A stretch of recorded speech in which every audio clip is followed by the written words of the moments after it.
So a little background on this project is that it serves the purpose of finding and classifying galaxy shapes with a neural network model and a machine learning classifier by creating an algorithm that takes a galaxy and categorizes it into subcategories.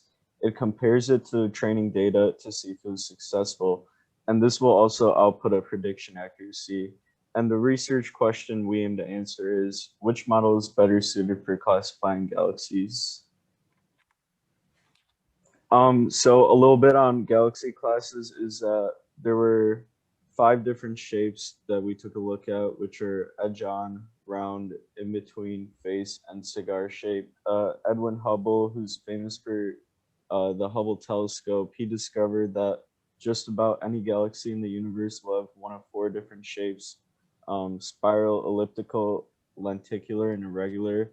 These are classified through mathematical means in which they take different formulas to classify these galaxies. A little background on the data set. So on the right here, we have an image of a decision tree for Galaxy Zoo. And what Galaxy Zoo is, it's a crowdsourced project which actually invites people to assist in the classification of large numbers of galaxies. It's an example of citizen science as it enlists the help of members of the public to help in scientific research. And this decision tree is how they wanted the algorithm set up. So this was a competition actually, and people had to code this algorithm. All right, so we use those classifications. So all of those images were pre-trained or pre-classified, and we use those labels and images to train our um, algorithms. So the first one that we're doing is the convolutional neural network. So a neural network is basically a supervised classification technique or a machine learning method. It's kind of like a perceptron in the way that has weights which are tuned to to reduce the amount of features in like an image or a data set into X amount of classes. A neural network, however, is an upgrade to like a perceptron by introducing many interconnected weights in which an input is fed through to eventually be classified. The more data a neural network sees, the greater its ability to identify patterns and inputs like any other machine learning method. One interesting thing about that is that it kind of bases its learning off of how we learn and how our neurons are connected. So neurons that are pathways that are used more often are the algorithm is biased to those pathways, and if that's kind of the way it learns. So if it sees a similar looking images, it will eventually, through the interconnected virtual neurons, it will eventually classify it into whatever classes it's being trained on. What does convolutional mean? Convolutional is almost like a PCA in which it finds the most prominent features in an image. It basically scans over the image and finds the most important pixels and then plots those on a feature map, and then it does that multiple times. And then it's basically tries to get boil down the algorithm or the image into a format which a neural network can process and learn from. The architecture or the tools that we're going to be using here are PyTorch. PyTorch is a type of package that is kind of like TensorFlow, that it supports machine learning. And it's a lot of the math and a lot of the hard, I guess, parts of the neural network, of developing neural networks, are hidden within PyTorch. All you need to do is call a series of functions and know how the functions work, of course, but that's one benefit over a similar package like TensorFlow, which does the same thing, is that PyTorch uses graphics cards and accelerated hardware computing in order to accelerate the rate at which you train models. Since models use a lot of linear algebra, GPUs and other specialized hardwares are much better at doing things like that rather than a CPU. So that's it kind of speeds it up and makes, in turns, maybe a model that would take a couple days to train on a CPU, only 2 hours on a GPU.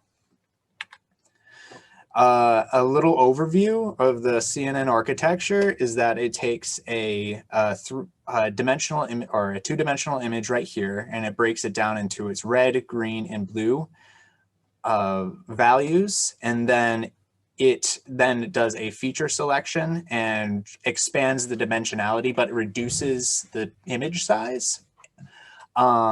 But by doing this, it selects the most important features. And then it does this again and again until eventually you have a list of values, which can, just a one-dimensional list of values, which can be easily be read into like a neural network, which then this is trained on. And the weights here, these represent nodes, and these nodes have associated weights. And these are all interconnected here. And the more images it sees, the better it's able to classify this image as either like a cat or a dog. So yeah, that's a really, really high level overview, but that's basically what a CNN does. For our CNN, we trained it on all of around 38,000 images that were available to us. We did it in batches of 50 images each. So it looked at 50 images at once and then kept on doing that for all of the images it was fed. It took about 1.5 hours to complete training. And then it ended up having classifying images with an 83% accuracy, which is really cool, because if you remember those galaxies at the very beginning, they were honestly pretty hard to classify with your own eyes. So an 83% accuracy is pretty cool. So here, this graph shows the training data loss over epoch. Epoch is pretty much an entire iteration of going over all of the training images. And loss is basically a word used to measure or a number used to measure the error. It's not exactly the error, but it's used to measure the error and how well your data set is doing. So if we extended this training over maybe 40 epochs or maybe 1,000 epochs, we could expect the accuracy to increase more, but definitely not as dramatic as this increase from 5 to 7. But it should, hopefully this would increase linearly, but I just don't have the time to train for that long. A little bit of extra content, a convolutional neural network, one of the great things about it is that it can be applied to anything. Pretty much, VGG16 is an example of a CNN that was used to classify 10,000 classes of images of 10,000 classes of images based off a training set of 15 million high resolution images with a 92% accuracy. That's pretty cool because you were able to take all of the weights and if you were to set all of the weights and only train the final part of the neural network with your own training data, it actually does a really good job at training any classes. So if you gave it images of tumors and it wanted you to identify like skin cancer versus moles or freckles, it would be able to do that even though it was never trained on those images at all. It's just really good at classifying images. And so that allows our developers or anybody who's trying to get into this a lot easier access to a really accurate machine learning models. And this was actually made in 2014. And honestly, this is actually a lot simpler. This is a relatively simple version of convolutional neural networks. They're very, very complicated now, but they still retain that same power of being able to, you're able to apply them to a variety of different applications. So for our SVM model, we needed our SVM classifier model. We needed several different imports along with functions. Specifically, our load image function needed to flatten the image and grayscale it to be used. And we needed several loading functions to be able to select a random sample evenly from each classification and then import them to be able to load and train.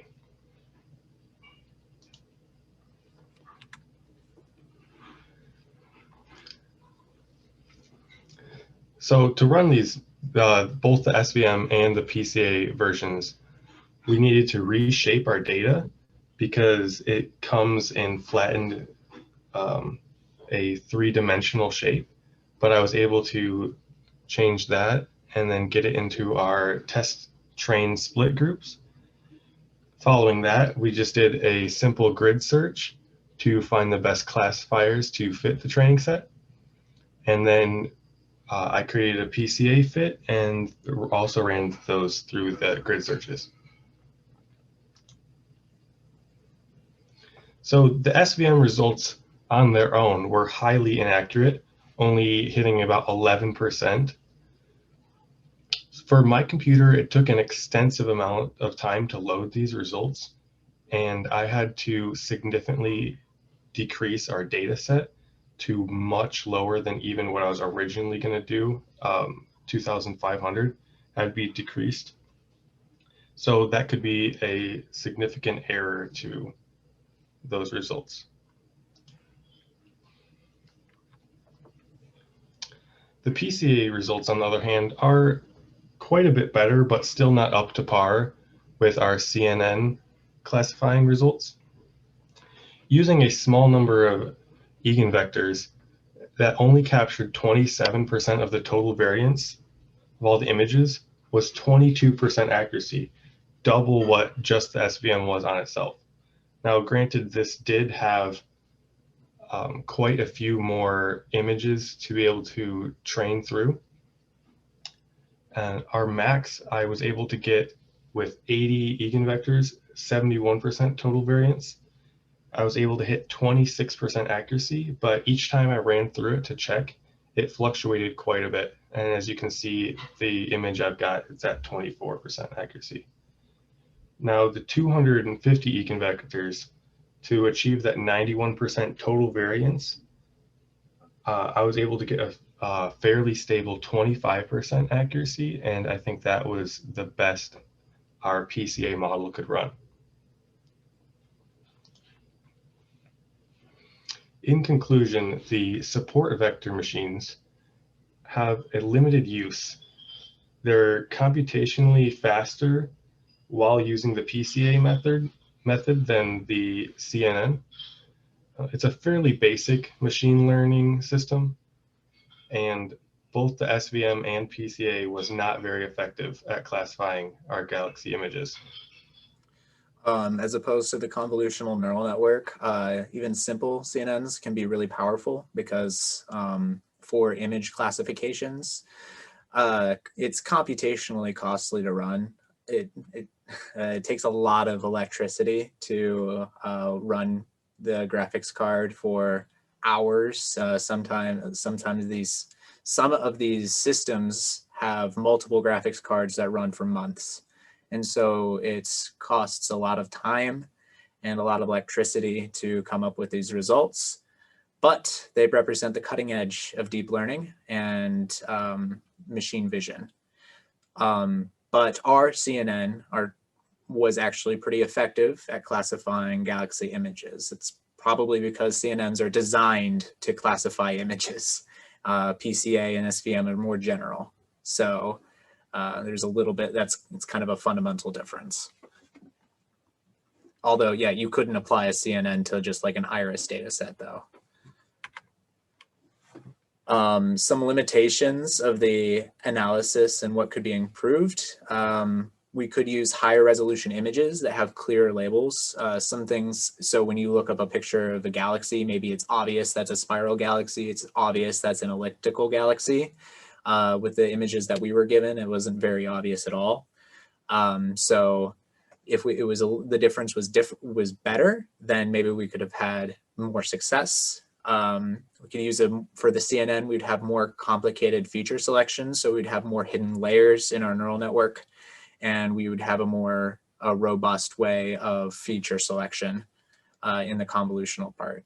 And then we could also have used a pre-trained CNN. So so we wouldn't have had to do all the work.